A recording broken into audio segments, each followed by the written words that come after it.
চোটের কারণে ওয়েস্ট ইন্ডিজের বিপক্ষে টেস্ট ও ওয়ানডে সিরিজের দলে ছিলেন না নাজমুল হোসেন শান্ত। এবার টি-20 সিরিজেও দল থেকে তিনি ছিটকে গেছেন।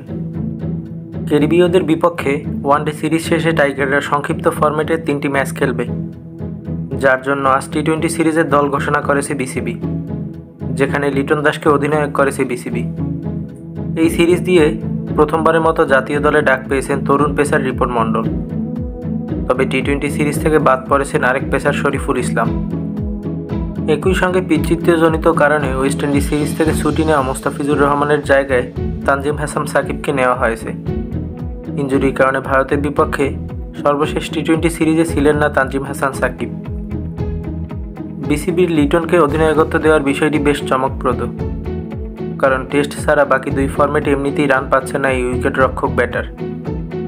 এক্ষেত্রে হয়তো মিরাজের চাপ কমাতে চেয়েছে বিসিবি। চোটে পড়া নিয়মিত অধিনায়ক শান্তর অনুপস্থিতিতে মিরাজ বাংলাদেশকে ক্যারিবীয় সফরে নেতৃত্ব দিচ্ছিলেন।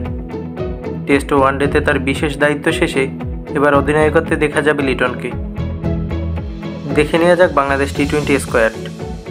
লিটন কুমার দাস অধিনায়ক, সৌম্য সরকার, তানজিদ হাসান তামিম, পারভেজ হোসেন ইমন, আফিফ হোসেন, মেহেদী হাসান মিরাজ, জাকের আলী অনিক, শামীম হোসেন পাটোয়ারি, শেখ মেহেদী হাসান, রিশাদ হোসেন, নাসুম আহমেদ, তাসকিন আহমেদ, তানজিম হাসান সাকিব, হাসান মাহমুদ ও রিপন মণ্ডল।